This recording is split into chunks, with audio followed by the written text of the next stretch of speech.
So the first witness presented by the defense team, Miles' legal team, his name is Raymond Dragon, and he's expert witness, and he works in the financial, of evaluation. He has those skills, evaluation skills. Work in the financial field for 25 years. He has master. And MBA and Master in Economics in the University of London. He now works at is it an accounting firm in New York City for 8 years, right? Mm-hmm, yeah. Yeah, and he's a head of evaluation service, and he worked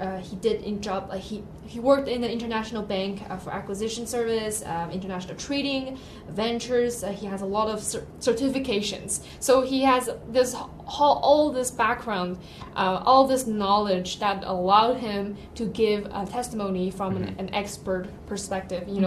All this question asked by Mr. Shurik, our defense lawyer, is to prepare, say, oh, this is the witness that we offer as an expert in evaluation, in business evaluation, and then followed by testify for the evaluation of GTV in April 20th of 2020. This is the main testimony it's on about that. The private placement of GTV at that period of time. When he talk about those elements of how he evaluate, what goes into his equation of evaluation, right? Yeah. Size of market. Right. I mean, GTV specifically said later on in the PPN, they're full bullets, right? It's 1.3 goals. It said it's a market of 1.4 billion Chinese. Right? And customers, these are Chinese people and diasporas, millions of Chinese diaspora living across the world. Okay? So and look at the product services, it tells us it's actually going to create news-focused and unique social media that revealing the truth about China. That's the product it's creating. And the other is building an online business and trading platform free of control of the CCP for 1.4 billion Chinese people for their personal and business transaction. And it will be the safest platform to advocate for truth, freedom of speech and religion and justice, human rights and democracy in China. And it will serve as a bridge between China and the rest of the Western world, allowing for free and open communication, business transactions and trading uncensored by the Chinese government. So this is the service and products the GTV are actually planning providing. Okay, talk about potential. Right. Talk about potential. This is why it has so much potential. That's why it raised successfully, overwhelmingly, exceeding expectation, right? So, yeah. Yeah, because think about the flip side of it, right? About the CCP censorship. Think about how strong the CCP censorship really is. And then you can begin to get a picture about why the products that GTV provides is so critical. People want to voice their opinion, but right now they're nailed down and basically covered. Their ears, their eyes, their mouths are covered by the Chinese Communist Party. It's a dictatorship. So this is why, back to your question, I want to add an answer. Because the question is, a startup does not usually have a history. So how does it preventing you do a business evaluation? So that's a question, right? You just raised. The answer is awesome. He actually said, no, there is a whole industry actually do this, because the witness said the venture capitalists is looking for those opportunity for startup, right? So at the end, he just kind of summarized it in terms of what the message, why the message you used was valid, and then he said it was the best methodology, looking at the demand of the security for this GTV. $200 million was raised at $1 per share, and it sold 10% as they planned, because initially they only planned to sell 20 million to 200 million. So the upper hand, the limits is 200 million, but they actually sold out the 200 million. Not only that, they exceeding that. Remember, they actually raised altogether close to almost 500 million, 480 million, right? That's where the Miles School mentioned, this is exceeding the expectations. So after consult my lawyer and my financial experts, the GTV seems like it's undervalued. Instead of a 2 billion, it'd probably be 10 billion. That was on June 2nd, 2020, right?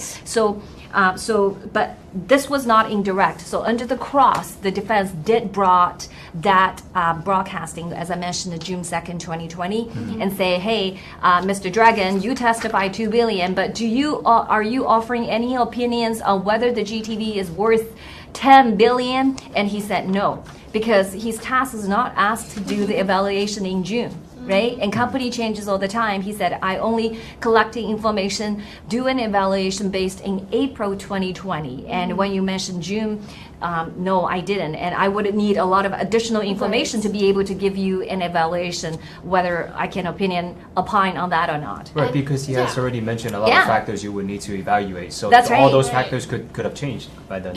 But you would, go ahead. And the government pull out the video or the transcript of like other evidence of Miles talk about the GTV shares in 2021 goes up to 60 billion, and also in August 2021 about the value of GTV equals to 48 billion, and then how and also the value of G Fashion in 2020 in July 2020. And this is all after the closing date of the GTV private placement, but then this has nothing to do with the evaluation that this witness did for GTV. So the only time frame he did the evaluation for was let me see here.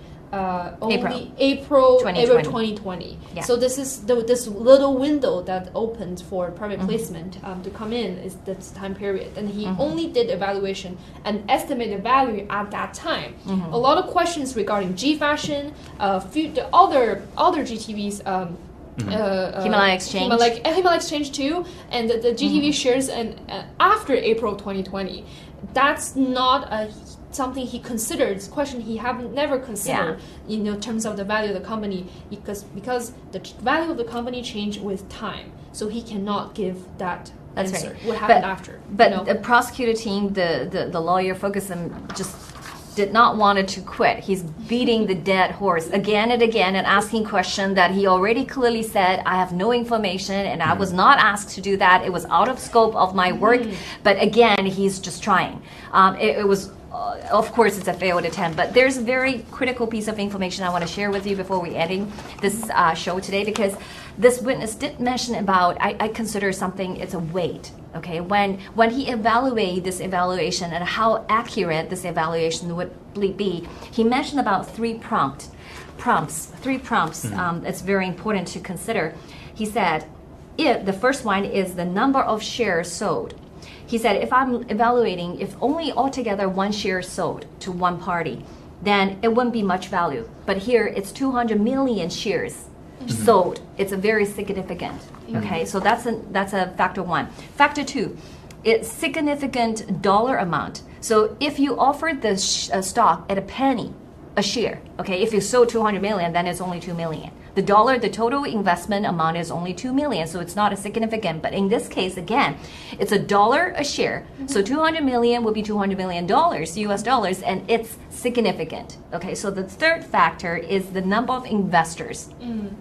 If the investors say it's only 2 or 3 or 4 or 5, right, it will be less significant. But in this particular cases, lots of people are interested in investing, and they did their own research independently, and they all come to a conclusion thinking this is a good investment. In this case, there's a 5,000 plus investors, and this is significant. And the successful fundraising for sure.